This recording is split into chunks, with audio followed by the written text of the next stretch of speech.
Distribuição Europa Filmes do Brasil. Versão brasileira Lip Sync, São Paulo. História das religiões.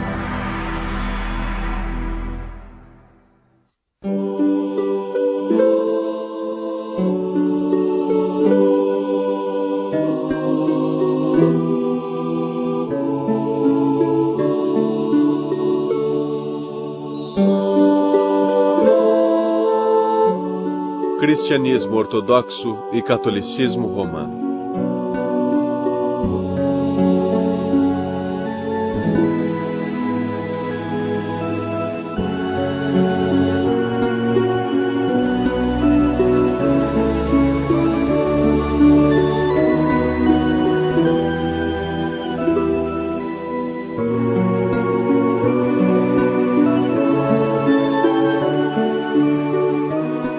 Em 7 de dezembro de 1965, foi realizada a última sessão pública do Segundo Concílio Vaticano em Roma.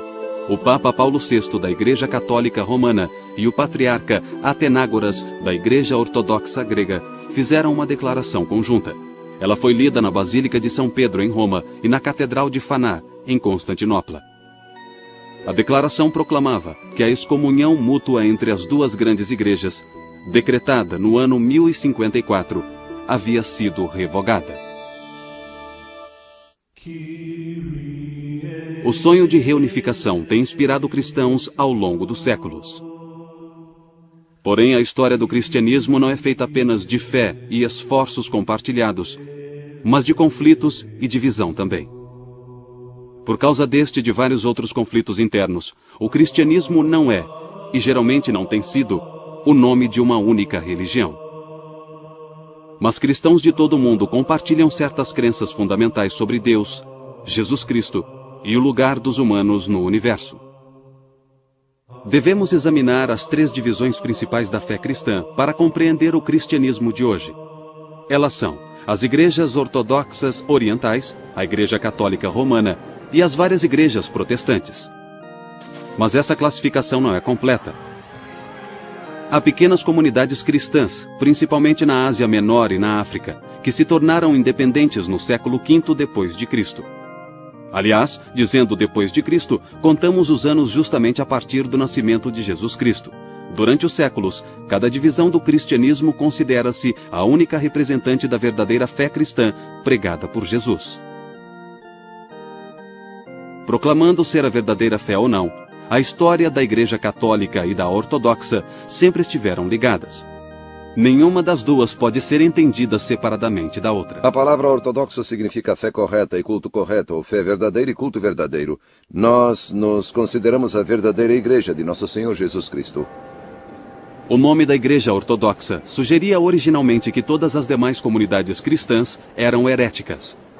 A palavra católica significa universal e indicava originalmente que os outros cristãos haviam, de alguma forma, se separado da única Igreja Universal. Cristãos ortodoxos e católicos romanos estão separados historicamente não apenas por essas alegações, mas também por diferenças de crença, espiritualidade e cultura. Mas principalmente as duas igrejas estão separadas pela doutrina católica de que o bispo de Roma, conhecido como Papa, deve ser reconhecido como líder de todos os cristãos.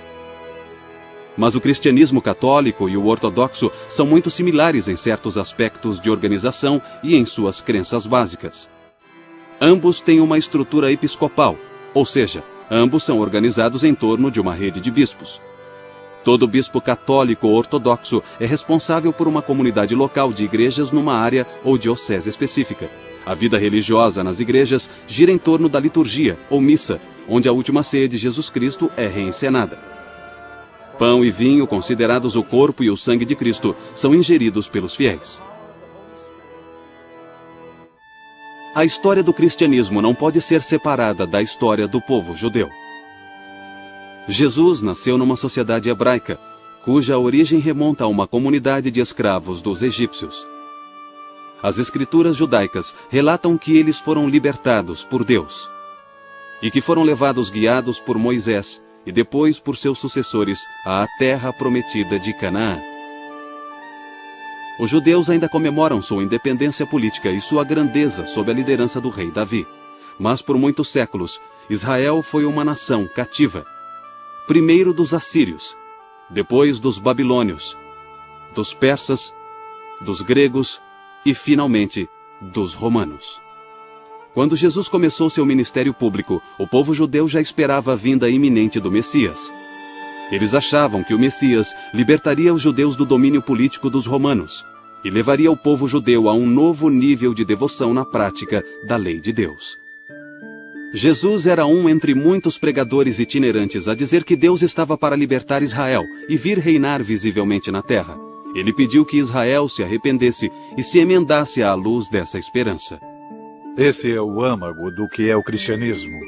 O fim do ministério público de Jesus, após todas as curas e ensinamentos e todos esses acontecimentos, tudo culmina com sua viagem final a Jerusalém para a Páscoa. E as últimas coisas que ele faz, a última ceia, com a instituição da Eucaristia, na Quinta-feira Santa. E depois a noite em que é preso. No dia seguinte ele é julgado, torturado e crucificado. Ele morre na tarde da sexta-feira. Ele é retirado da cruz antes do entardecer, porque é o dia sagrado da Páscoa e é sabá. A lei judaica proibia deixar os corpos pendurados daquele jeito. Então ele foi colocado em seu túmulo e depois do pôr do sol, na noite de sábado, ele retornou dos mortos. O mistério pascal é essa combinação maravilhosa da morte e da ressurreição de Cristo. É uma revelação completa de quem Ele é e daquilo que Deus quer que nós sejamos. De fato, a morte de Jesus ofereceu a esperança que tem atraído milhões de seguidores por aproximadamente 2000 anos. Jesus pode ter sido crucificado porque, aparentemente, as autoridades romanas viam suas doutrinas como uma ameaça à estabilidade pública. O cristianismo, a princípio, era uma religião judaica. Era simplesmente mais uma divisão do próprio judaísmo. Era como os fariseus, os saduceus e outros. Foi Paulo, ou talvez antes de Paulo, os helenistas, que levou o cristianismo aos gentios, aos não-judeus. A missão entre os gentios logo achou um campeão incansável, um judeu da Ásia Menor, Saulo de Tarso. Saulo havia perseguido os cristãos e sua dramática conversão é descrita pelo livro bíblico dos Atos dos Apóstolos. Saulo, Saulo, por que me persegues? Eu sou Jesus, a quem tu persegues. Mas levanta e entra na cidade, e te dirão o que deve fazer. Saulo passou a ser chamado de Paulo. Através de seu incansável trabalho missionário e do de muitos outros homens e mulheres, a comunidade cristã rapidamente cresceu na região do Mediterrâneo. A igreja que nascia logo enfrentaria seu primeiro grande desafio. Os gentios convertidos deveriam mesmo ser circuncidados? A circuncisão simbolizava fisicamente a antiga aliança dos judeus com seu Deus, e era uma parte central da lei judaica.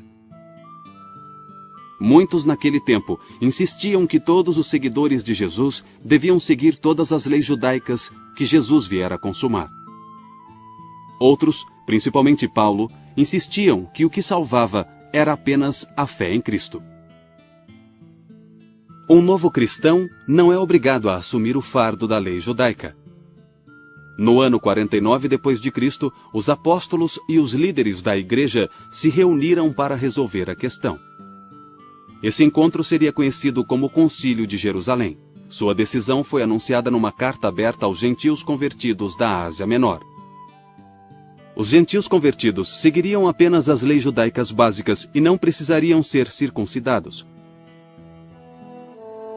Por séculos, o Templo de Jerusalém fora o centro da vida judaica. Mas no século I d.C., houve várias revoltas judaicas contra a autoridade romana, e no ano 70 d.C., o templo foi destruído pelos romanos. Essa perda cataclísmica foi seguida por uma segunda revolta comandada pelo líder messiânico judeu, Simon Bar Kokhba. Em 135 d.C., o imperador romano Adriano ordenou que todos os judeus saíssem da cidade santa de Jerusalém e proibiu que retornassem, sob pena de morte. Para os cristãos, era uma confirmação clara de que Deus havia escolhido transferir suas promessas para a chamada Nova Israel, os seguidores de Cristo. A igreja primitiva se tornara ainda mais independente da cultura judaica. Os cristãos tinham uma relação tensa e estranha com o povo judeu. Com o tempo, isso criaria uma história trágica em que cristãos perseguiriam judeus. No século XX, esse precedente surtiria efeito no Holocausto.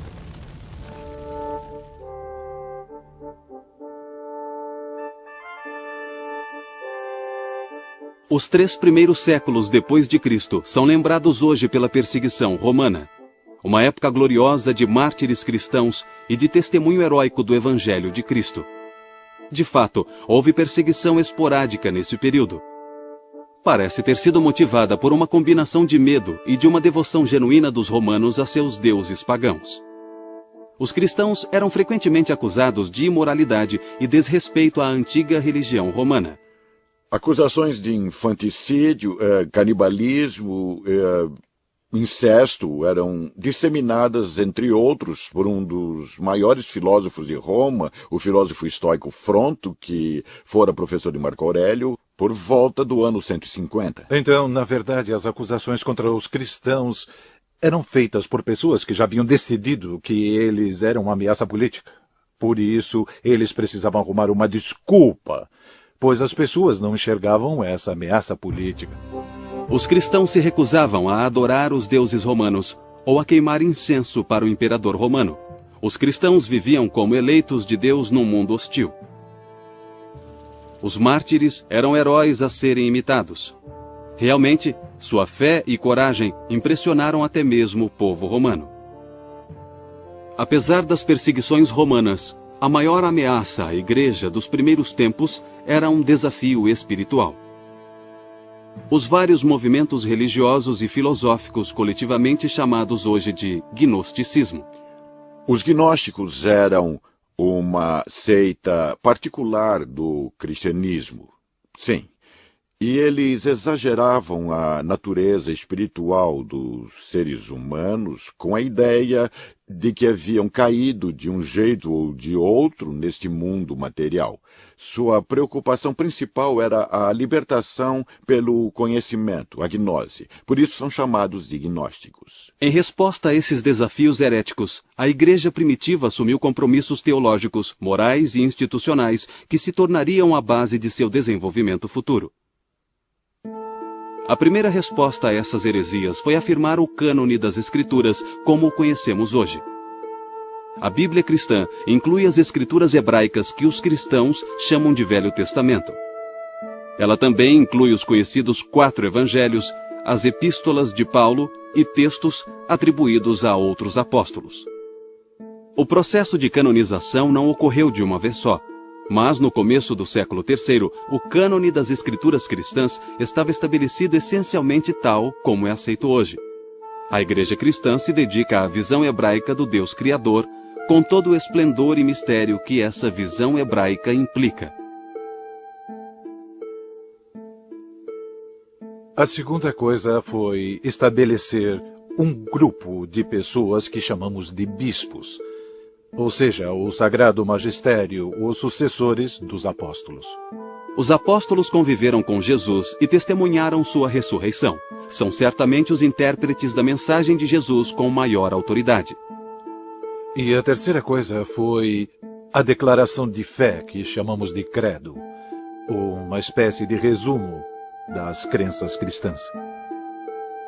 Os gnósticos diziam que revelações esotéricas haviam sido transmitidas pelos apóstolos a poucos eleitos, mas os cristãos argumentavam que o testemunho apostólico havia sido dado publicamente a todos e que vinha sendo preservado nas igrejas, cuja fundação remontava até aos apóstolos.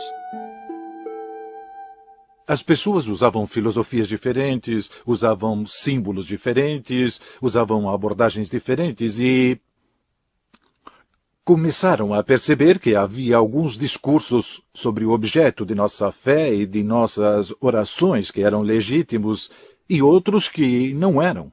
Havia discursos que não transmitiam bem esse mistério pascal, essa integridade da revelação de Cristo.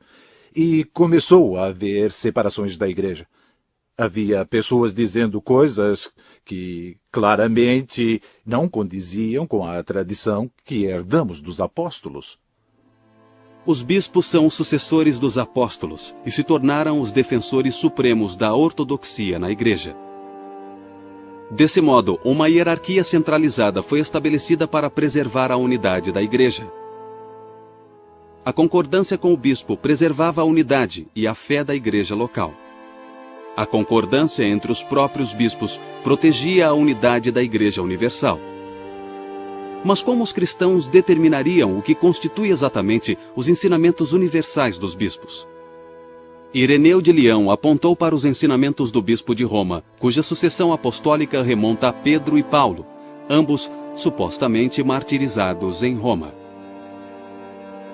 Os católicos romanos acreditaram em Ireneu, defendendo uma autoridade especial para as interpretações do bispo de Roma. Alguns católicos romanos alegariam mais tarde que esse bispo, agora chamado de Papa, é a suprema autoridade de toda a Igreja.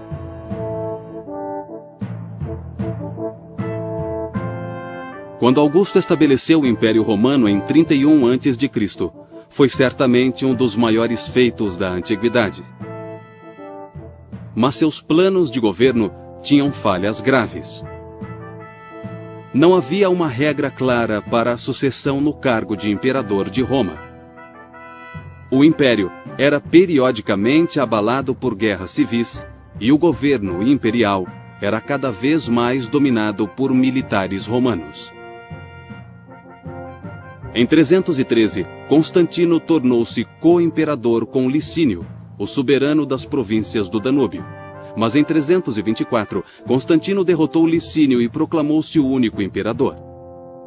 O império tinha novamente um governo relativamente estável, mas a relevância da vitória de Constantino vai além de seus efeitos imediatos. Constantino tornara-se cristão em 312, e esse fato determinaria o futuro tanto do Império Romano como da Igreja.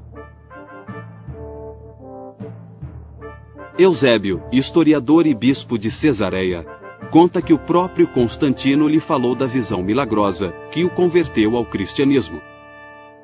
Constantino contou que teve a visão na véspera da batalha da Ponte Milvio, em que derrotou seu rival, Maxêncio, e assumiu o controle da cidade de Roma. Constantino fez então um estandarte com ouro e pedras preciosas, formando a imagem da cruz, e o quirô, o monograma grego de Cristo. Com tal estandarte à frente de seus exércitos, Constantino combateu Maxêncio e venceu. A conversão de Constantino teve um grande efeito na igreja de então. Quase da noite para o dia, os cristãos passaram das agonias e glórias da perseguição ao agradável status de companheiros de fé do grande imperador Constantino. Essa mudança trouxe novas liberdades e novas responsabilidades à medida que os cristãos entravam na vida pública do Império Romano. Acredita-se que Constantino teve então outro sonho enviado por Deus quando em 324 fundou uma cidade às margens do rio Bósforo, no local da antiga Bizâncio. Ele chamou a cidade de Constantinopla. Em 330, a nova cidade estava pronta, e Constantino transferiu a capital do Império Romano de Roma para Constantinopla. Isso levou a uma divisão gradual do Império Romano. A separação seria formalizada em 364, mais de 3 décadas após a mudança. O Império dividido acabaria separando também a Igreja Ortodoxa da Igreja Católica Romana. Mais imediatamente, Constantino deu à Igreja um necessário período de paz e segurança.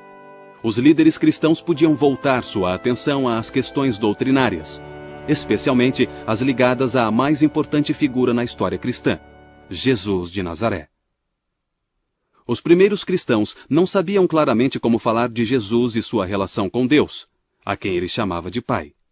Pareciam claras as evidências da Escritura de que Jesus era mais que um homem bom, mais que um grande profeta ou um mestre, e taumaturgo inspirado. Até o século IV, a maioria dos cristãos acreditava que o homem Jesus era a encarnação daquilo que chamavam de Logos de Deus. Logos de Deus significa simplesmente Verbo de Deus. O Logos era muitas vezes identificado com o Filho de Deus Pai. Muitas pessoas se tornaram cristãs não porque acreditavam em Cristo, embora possam ter acreditado nele, mas porque estava na moda, o imperador favorecia o cristianismo. Muitos não deixaram seu paganismo de lado. Eles tentaram, na falta de outra palavra, uni-lo às práticas cristãs, o paganismo e o cristianismo. E ao fazerem isso, o que aconteceu foi que eles resolveram que Cristo não poderia ser o Filho de Deus. O antigo Deus grego deles não podia estar diretamente ligado a esse mundo, pois isso significaria necessidade, e Deus não precisa de nada. Então um padre de Alexandria, da igreja de Alexandria, juntou tudo isso e disse que Cristo não poderia ser realmente o Filho de Deus. Ele era um ser glorificado melhor do que nós, mas era uma criatura. Esse padre se chamava Ário e era muito inteligente. Foi o início dos hinos da igreja. Ário ensinava jingles sobre Cristo não ser o Filho de Deus ou sobre nem sempre ter existido, a marinheiros, etc. E essas pessoas espalhavam as ideias. Atanásio apareceu e demonstrou que o Logos é totalmente Deus, de modo que Jesus é Deus encarnado. O episcopado grego se dividiu em duas facções sobre a questão de o Logos ter sido gerado por Deus, como Ário disse, ou ser totalmente Deus, como Atanásio e outros disseram. Bem, quando havia um problema em uma igreja, que permanecia nessa igreja era um problema só dela. Mas o que houve com a heresia ariana, que negava a divindade de Cristo e dizia que houve um tempo em que ele não existiu, é que ela se espalhou de modo que a igreja toda teve que lidar com ela. Então Constantino, que consideramos santo, queria, é claro, um império unificado, e se houvesse problemas na igreja, também haveria problemas no império. Então ele decidiu convocar o que chamamos de Primeiro Concílio Ecumênico, uma assembleia com o maior número possível de bispos de toda a igreja. Claro que nem todos vieram, havia 318 bispos que se reuniram em Niceia, perto de Constantinopla, em 325 d.C., e fizeram o mesmo que os padres apostólicos, jejuaram, oraram e discutiram o que era certo. Eles definiram os primeiros artigos do Credo de Niceia, que declarava que Cristo foi gerado do Pai antes dos tempos, como diz a Bíblia.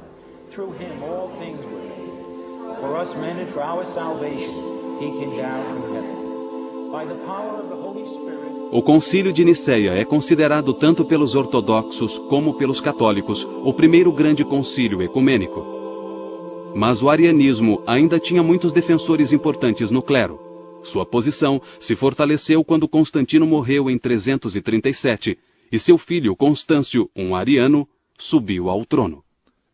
A Igreja é obrigada a definir cada vez com maior precisão o modo correto de falar da própria natureza de Cristo e a defender os dois lados, ora defendendo sua divindade e ora defendendo sua humanidade.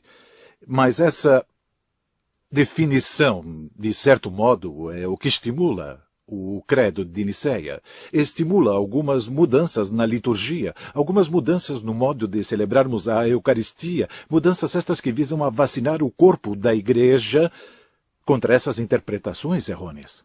O único meio que a igreja de lugares distantes tinha para resolver essas disputas era reunir todos os bispos em concílios, com bispos de todo o império. Existem 7 deles que são reconhecidos como concílios ecumênicos, tanto pela Igreja Ortodoxa Oriental como pela Católica. O primeiro foi o de Niceia, sobre a doutrina da Trindade. Houve 2 no século V que trataram de Cristo. Cristo é totalmente divino? Totalmente humano? Ambos? Como? Eram questões importantes. Na verdade, isso levou a uma divisão permanente. O foco continuou a ser as questões sobre Cristo, se ele tem uma só vontade e atividade ou duas, e assim por diante. Essas eram questões muito importantes na política do Oriente. Finalmente, em 787, o segundo concílio de Niceia, desta vez sob a liderança da imperatriz Irene, afirmou que os ícones podiam ser usados no culto. Os decretos desses 7 concílios acabaram sendo reconhecidos pela maioria, embora não por todos os cristãos. Tornaram-se declarações definitivas da fé cristã. Os fundamentos da fé cristã, incluindo aí a definição de Niceia da encarnação de Deus em Jesus Cristo, já estavam definidos no fim do século VIII.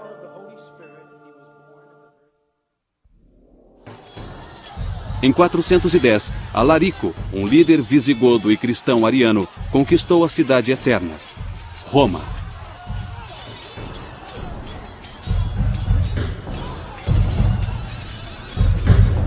Praticamente tudo que trazia segurança, sentido e ordem à vida romana estava agora destruído. Esse evento cataclísmico exigia uma explicação teológica. Muitos romanos jogaram a culpa do desastre na conversão do império ao cristianismo. O grande teólogo ocidental Agostinho, bispo de Hipona, respondeu com uma interpretação teológica da história de Roma e da história do mundo, numa obra intitulada A Cidade de Deus. Ele gostava de citar uma passagem de Jeremias, a carta aos exilados na Babilônia, em que Jeremias diz a eles: procurem o bem-estar ou paz da cidade em que se encontram, e na paz da cidade encontrarão sua própria paz. Em outras palavras, Agostinho está mostrando a diferença entre valores religiosos e valores seculares, mas defendendo ambos. A queda de Roma foi um momento decisivo, tanto para a Igreja como para a sociedade como um todo. Mas sob vários aspectos, a vida não mudou muito depois de 410. O Oriente desfrutava de estabilidade social e política, e o Ocidente sofria com mais convulsão social e anarquia. Os 1000 anos de domínio romano terminaram, e não havia nenhuma autoridade política dominante. O bispo de Roma ganhou autoridade secular com o fim do Império no Ocidente durante o século V. O bispo de Roma torna-se o principal líder cívico. Nessa época, além disso, a Igreja controlava grandes quantias de fundos para ajudar os pobres e começou a receber donativos, terras para cultivo e assim por diante. Então, os bispos dos séculos IV e V eram muitas vezes famosos por usar esses recursos para conseguir aliados. Os bispos da Igreja Ocidental viam que em seu futuro estavam as próprias tribos que haviam destruído seu mundo. Assim, missionários levaram o Evangelho aos povos tribais da Europa, até a Alemanha. Em 800, o rei dos francos, Carlos Magno, subiu ao trono do Sacro Império Romano, que era uma união de pequenos feudos teutônicos. Parecia que a Europa havia encontrado outro Constantino que poderia unir toda a sociedade numa única federação cristã. Os reis francos eram aliados dos papas romanos. O próprio Papa Leão III coroou Carlos Magno imperador em uma cerimônia em Roma. Essa coroação de Carlos Magno abriu um precedente que influenciaria significativamente a relação entre Igreja e Estado na Europa Ocidental. Os papas estavam, na verdade, apostando no norte europeu e não em Constantinopla ao fazer essas novas alianças. Papas posteriores afirmariam que a autoridade imperial dependia da sanção do Papa.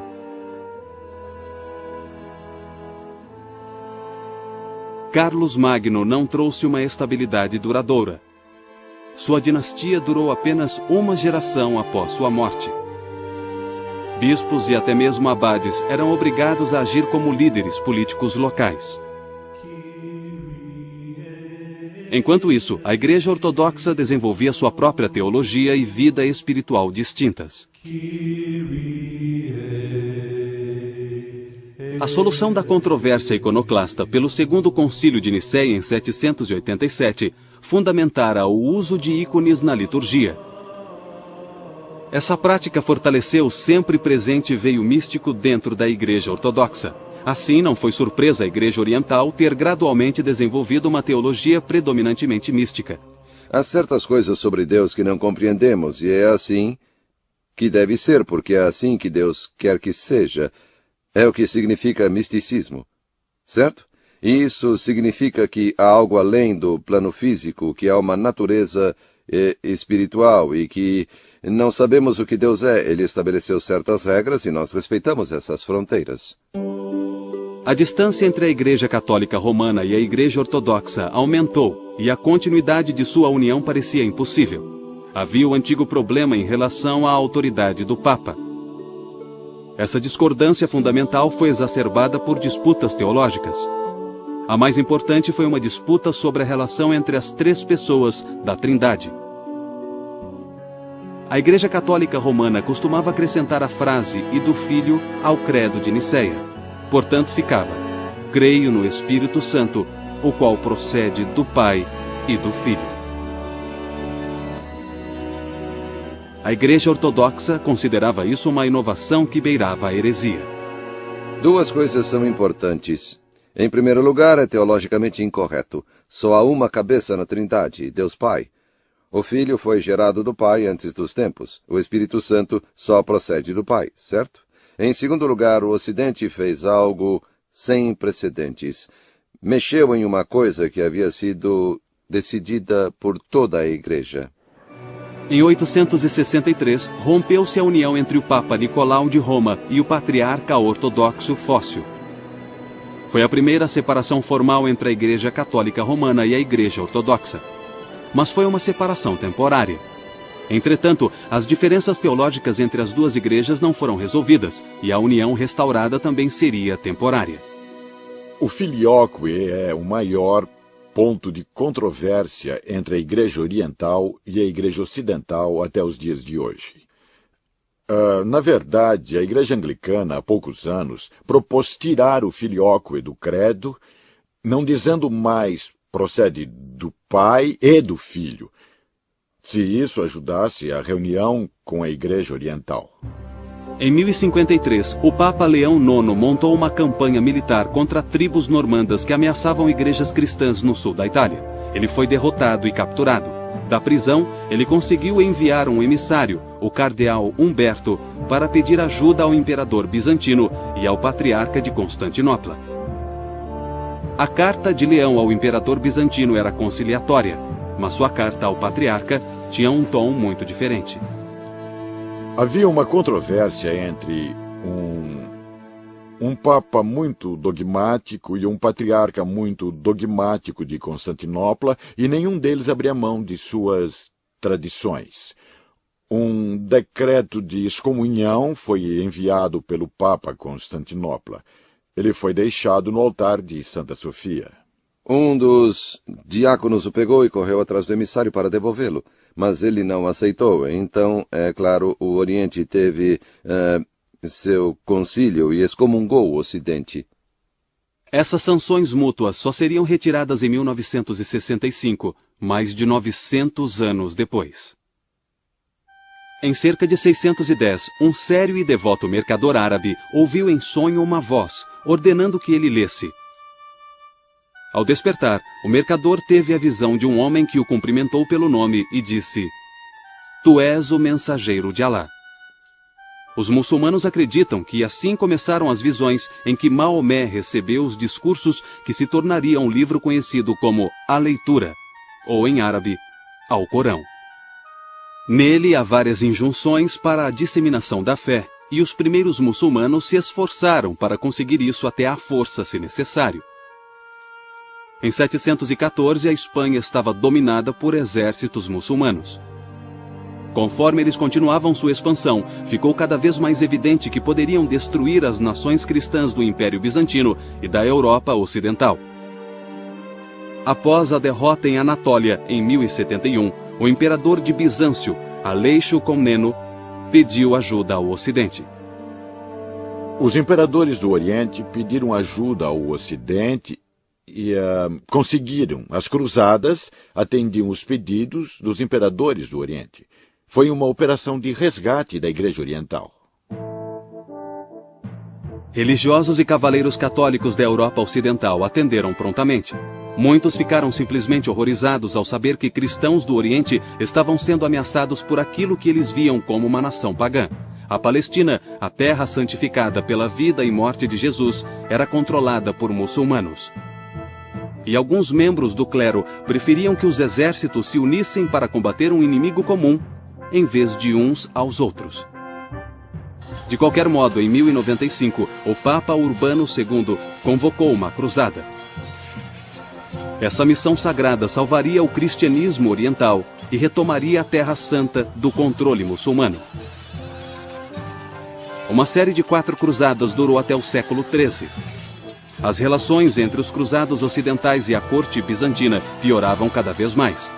Os líderes das cruzadas viam os ortodoxos como traidores e inimigos. O que começou como uma missão para salvar cristãos ortodoxos dos muçulmanos, tornou-se em meados do século XII uma missão contra os próprios cristãos ortodoxos. Em 1204, cruzados católicos romanos saquearam Constantinopla. Nas palavras do historiador Calisto, foi um ato que a Igreja Ortodoxa jamais esqueceria ou perdoaria. Mesmo assim, os esforços para a união continuaram, mas as duas igrejas continuaram separadas. Em 1261, o imperador cristão da Niceia, Miguel Paleólogo, recuperou Constantinopla e devolveu-a aos orientais ortodoxos. Mas sua vitória trouxe apenas um descanso temporário de 200 anos, antes que Constantinopla caísse nas mãos de outro inimigo, os turcos otomanos. Em 29 de maio de 1453, os turcos tomaram Constantinopla. O último imperador bizantino, Constantino XI, foi assassinado. Nos séculos 13 e 14, a Rússia esteve sob o domínio dos mongóis e isolada do restante da cristandade. A Rússia começava a se recuperar no século XV, quando o Império Bizantino chegou ao fim. Então era natural que essa grande nação ortodoxa se tornasse a sede principal da Igreja Ortodoxa. No século XVII, o patriarcado foi abolido por Pedro, o Grande, da Rússia. A Igreja conseguiu manter uma rede de seminários e mosteiros, mas ela sobreviveu principalmente graças à profunda devoção do povo russo.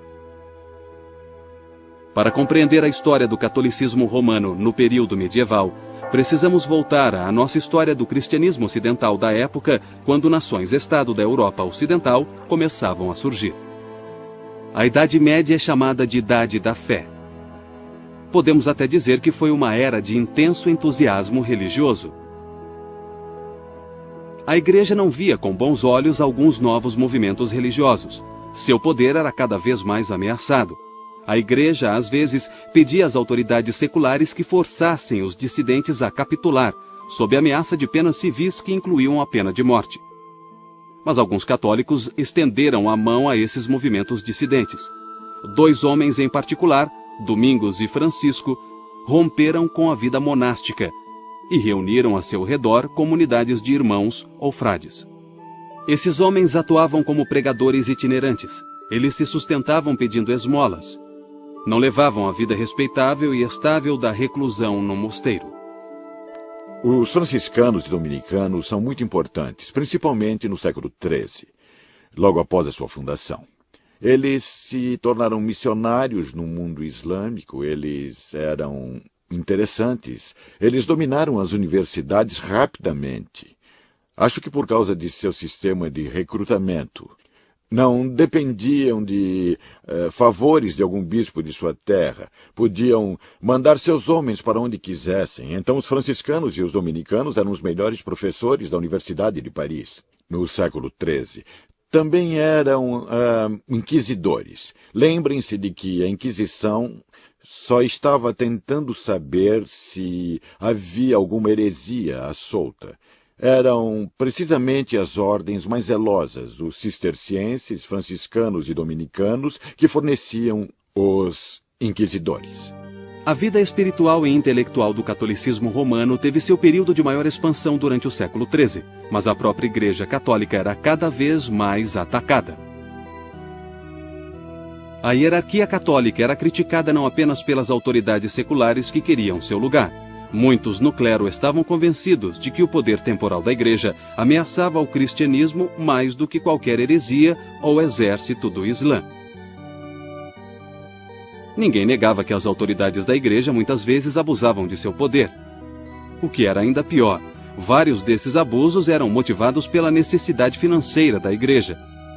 Foi nesse clima volátil que o monge agostiniano da Alemanha denunciou com veemência os abusos da Igreja. Acima de tudo, esse monge rejeitava a ênfase católica nos rituais religiosos e defendia que bastava a fé na salvação efetuada por Cristo. Lutero, a princípio, não pretendia abandonar a Igreja Católica, mas a Igreja o condenou como herege e, em 1521, Lutero foi excomungado. Com o Papa Paulo III, o Concílio de Trento teve 3 sessões, de 1545 a 1563, e publicou uma ampla série de decretos sobre teologia e disciplina eclesiástica. O Concílio de Trento foi basicamente uma rejeição de várias ideias protestantes, uma rejeição da doutrina de Lutero, de justificação pela fé, uma reafirmação da doutrina católica dos 7 sacramentos em vez de 2 sacramentos, um respaldo à autoridade dos bispos e do Papa e assim por diante. Trento cobriu praticamente tudo. Em outras palavras, a Igreja Católica Romana reafirmava ser a única intérprete autorizada das Escrituras e da tradição apostólica. Os séculos XV e XVI também presenciaram um dos eventos mais trágicos da história da Europa, a Inquisição. A Inquisição foi um evento complexo. Na verdade, houve 2 inquisições diferentes nessa época, a Inquisição Espanhola e a Inquisição Romana. Alguns protestantes espanhóis foram vítimas da Inquisição Espanhola, mas a maioria era de judeus, muçulmanos e pessoas convertidas dessas religiões ao cristianismo. Acho que, independentemente do que a Inquisição tenha sido realmente, ela se tornou um símbolo da intolerância religiosa, de uma reação exagerada, radical e extrema à diversidade dentro da Igreja. E estavam acontecendo muitas coisas, havia muita divisão na Igreja Católica daquela época, muitos desafiavam os elementos mais fundamentais da fé, muita gente na Igreja Católica acreditava que isso era um ataque mortal à realidade do cristianismo. A Espanha exilou 170 mil judeus. Os últimos navios transportando judeus partiram da Espanha em 2 de agosto de 1492, um dia antes da partida da expedição de Cristóvão Colombo. Em 1500, os muçulmanos espanhóis teriam de fazer a mesma escolha: conversão ou exílio. Mais tarde, a Inquisição Romana seria responsável por um dos julgamentos mais infames de todos os tempos: a condenação do grande astrônomo Galileu por heresia em 1642. Essa condenação só seria revertida 350 anos mais tarde. Nos séculos seguintes, a Igreja Católica Romana tornou-se cada vez mais hierárquica. A autoridade centrou-se ainda mais no Papa. Essa tendência de centralização teve sua maior expressão no Primeiro Concílio Vaticano, realizado no Vaticano, em Roma, em 1870. Esse concílio, pela primeira vez, sancionou oficialmente a crença de que o Papa é infalível. Na verdade, o decreto é um pouco mais preciso. Diz que quando o Papa fala ex cátedra, formalmente, sobre questões de fé e moral, ele fala com aquela infalibilidade que Cristo quis que sua igreja tivesse. Na realidade, eles não estavam criando algo que não existia. Só estavam delimitando isso. No fim do século XIX, a Igreja Católica Oficial começou a surgir como líder na luta por justiça social para trabalhadores e pobres. As igrejas ortodoxas também viram novos movimentos teológicos nos séculos XIX e XX, na esperança de criar uma teologia cristã moderna. Na segunda metade do século XX, houve movimentos reformistas dentro da Igreja Católica Romana e da Igreja Ortodoxa. A Igreja Católica Romana tornou-se cada vez mais receptiva com aquilo que acredita ser bom no mundo moderno. Essa tendência foi expressa pelo Papa João XXIII, que só era Papa havia 3 meses, quando em 1959 anunciou seus planos de convocar um concílio ecumênico. 4 anos depois, em 11 de outubro de 1962, foi aberto o Segundo Concílio Vaticano. Há um novo espírito invadindo a Igreja Ortodoxa e a Igreja Católica Romana. E uma de suas expressões mais promissoras está nos esforços para reunir essas duas comunhões.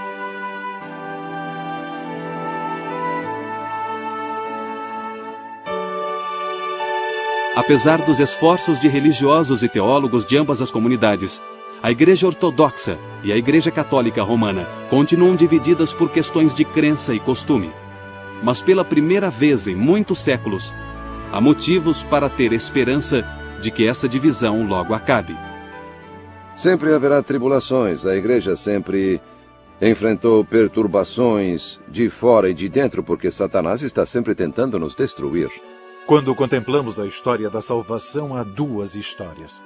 A história da graça e a história do pecado. E essas 2 histórias interagem constantemente.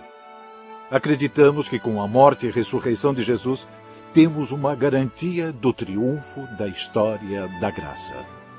No final, a vontade de Deus prevalecerá. No final, o reino de Deus se estabelecerá e triunfará. No final, o mal será banido. Mas enquanto vivermos na história, estaremos vivendo com essas 2 histórias, a da graça e a do pecado.